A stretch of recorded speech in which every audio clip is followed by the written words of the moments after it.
Saya juga nggak tahu kenapa Pak Sigit nggak hadir atau absen ketika menyambut kedatangan Presiden Prabowo di Bali gitu. Apa alasannya? Apa mungkin lagi ke toilet atau lagi berhalangan atau apa? Kita kan nggak ngerti. Tapi ya seharusnya kalaupun misalkan terjadi bergantian, tidak perlu ada cerita yang seperti ini gitu. Ya karena kalau mau diganti, diganti aja gitu. Tapi tugasnya sebagai Kapolri ya tetap menyambut.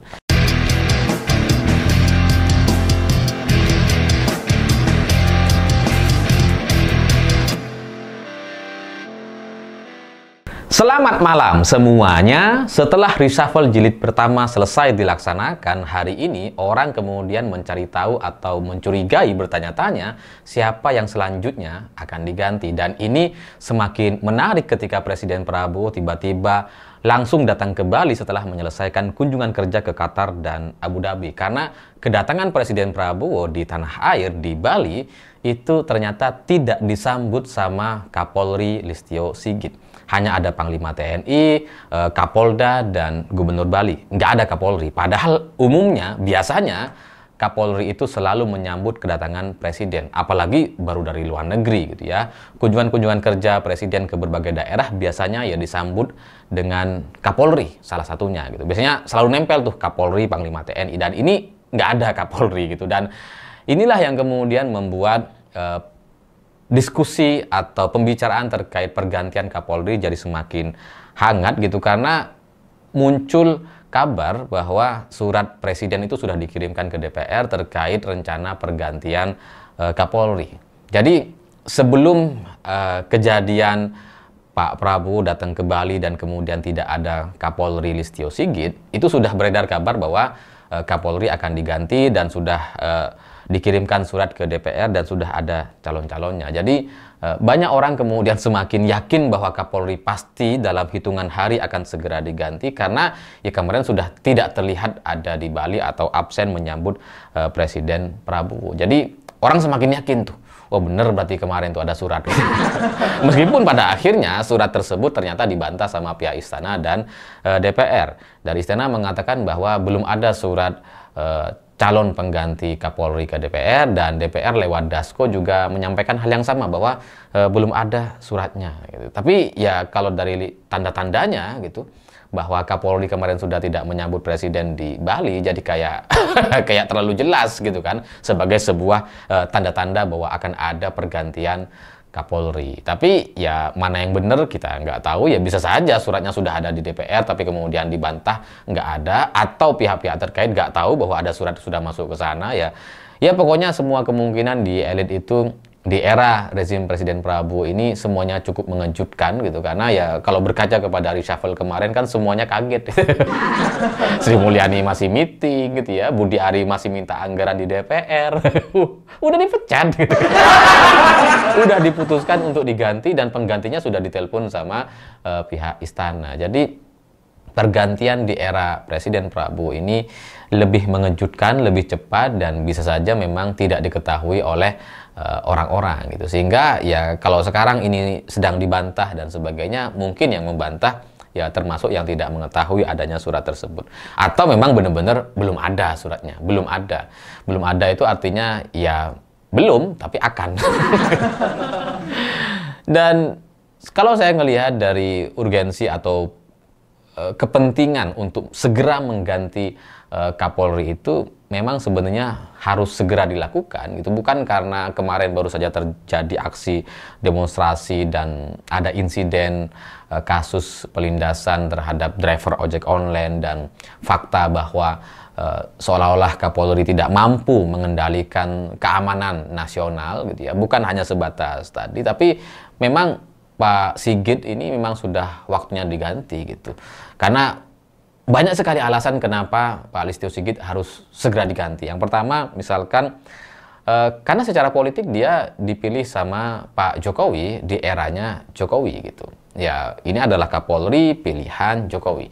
Nah, sekarang ketika presidennya adalah Prabowo Subianto, maka ya lumrah atau biasa aja sebenarnya kalau presiden baru memilih Kapolri baru. Sebelum-sebelumnya juga seperti itu gitu ya. Yang Kapolri eranya SBY kemudian diganti atau oleh pilihan Pak Jokowi gitu. Jadi kalau sekarang kemudian Sigit yang jadi Kapolri di era Jokowi diganti oleh Presiden Prabowo, ya biasa aja gitu.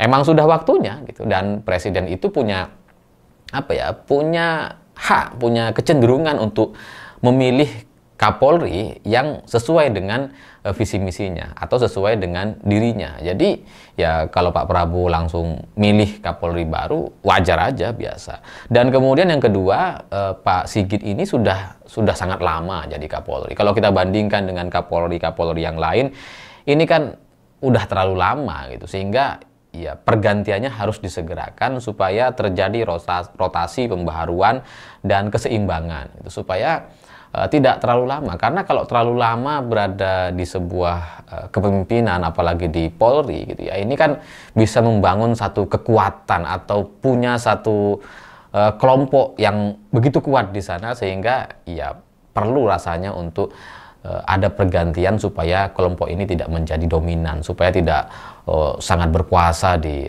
kepolisian misalkan. Jadi ya perlu pembaharuan, perlu evaluasi, sama seperti karyawan misalkan, itu kan juga nggak bisa terlalu lama di satu tempat, di satu posisi, di daerah yang sama gitu, karena kalau kelamaan biasanya dia jadi raja kecil gitu ya, apalagi ini Kapolri. Jadi ya memang harus ada pergantian. Alasan ketiga yang ini juga sangat logis, ada banyak sekali masalah yang terjadi di eranya Pak Listio Sigit, dan itu perlu dilakukan evaluasi. Ada banyak kasus, ada banyak blunder dan masalah yang besar gitu, dan itu rasanya sudah terlalu banyak gitu ya.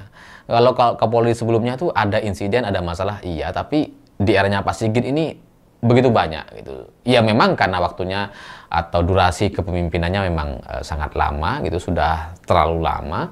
Ya makanya jadi banyak kasus. Dan cuma memang kita juga memahami Kapolri yang kemudian diganti padahal usianya belum masuk masa pensiun gitu ya, itu perlu penjelasan publik, perlu pendekatan, perlu semacam tempat penampungan gitu ya. Seperti misalkan dulu Pak Tito jadi Kapolri terus kemudian jadi Mendagri gitu. Nah, sekarang Kapolri Listio Sigit ini kalau dia diganti padahal belum masuk usia pensiun, itu kan perlu juga penempatan gitu ya. Masalahnya kayaknya kok nggak ada tempat. Kurang disukai gitu ya. Atau di kabinet itu antriannya udah agak panjang, jadi nggak ada nama Kapolri sebagai opsi untuk masuk ke dalam susunan kabinet. Jadi ya di satu sisi kita pahami terkait cukup lambatnya pergantian Kapolri di era Pak Prabowo, tapi di sisi lain ya faktor-faktor atau penyebab kenapa Pak Sigit harus segera diganti itu memang sudah banyak sekali. Dan kalau saya pribadi, saya sudah mendengar rencana pergantian Kapolri ini sekitar 4 bulan yang lalu gitu ya. Beberapa informasi yang saya dapatkan dari ya kelompok A1 lah di sana gitu, bahwa ya ini memang akan segera menuju ke pergantian. Cuma waktu itu sekitar 4 bulan yang lalu itu hanya diskusi saja gitu, tidak sampai kepada calon-calon. Nah, kalau sekarang gitu ya, 2 hari terakhir ini atau pasca demonstrasi kemarin, itu sudah sampai kepada nama-nama calon yang beredar atau dimungkinkan untuk menjadi calon Kapolri pengganti Listio Sigit. Dan ya nama-nama ini beredar cukup terbatas nampaknya, dan sebelumnya juga sudah saya sampaikan ada inisial S gitu ya. Jadi inisial S apa? Saya lupa inisialnya gitu ya. Sebelumnya pernah saya sampaikan di video Siwa juga gitu, dan ya karena itu beredar terbatas, saya tidak bisa kemudian mendalami terkait siapa dan berapa kemungkinan dia akan menjadi Kapolri yang baru. Tapi ya intinya yang bisa kita sampaikan, yang bisa kita lihat hari ini, bahwa memang kepentingan untuk segera mengganti Kapolri itu sudah sangat diperlukan gitu, sehingga ya tidak ada ruang rasanya bagi perpanjangan masa jabatan, apalagi sampai berharap tahun 2029 gitu. Jadi itu nggak mungkin lah, meskipun sebelumnya ada tuh narasi-narasi atau keyakinan yang semacam itu, bahwa Pak Sigit ini akan bertahan sampai 2029. Ada kelompok yang meyakini itu semua. Ya kalau kalian mau tahu silahkan cek Google saja gitu ya. Ada. Nah, tapi ya yang namanya sebuah keyakinan itu memang tidak bisa bertahan lama ketika berhadapan dengan kenyataan yang ada di lapangan hari ini. Jadi ya ketika Pak Sigit kemarin tidak mendampingi Presiden Prabowo atau tidak menyambut Pak Prabowo ketika hadir di Bali gitu, itu menjadi sebuah tanda bahwa ya mungkin memang sudah waktunya.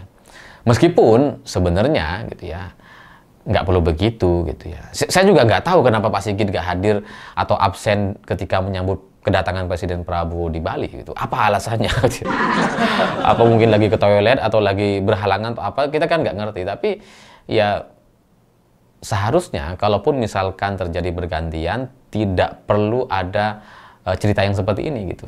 Ya karena kalau mau diganti aja gitu. Tapi tugasnya sebagai Kapolri ya tetap menyambut. Sama lah seperti Budi Ari gitu ya. Mau diganti aja. Dia tetap rapat, tetap minta tambahan kepada DPR. Kan harusnya begitu. Tapi ya mungkin soal pergantian Kapolri ini sudah diketahui gitu ya, sehingga ya mungkin sekarang Pak Sigit lebih menyiapkan untuk prosesi pergantian calon Kapolri yang baru sehingga tidak sempat kemarin untuk datang ke Bali. Mungkin itu alasan yang paling bisa diterima oleh masyarakat hari ini. Saya pikir itu. Terima kasih sudah menonton. Begitulah kura-kura.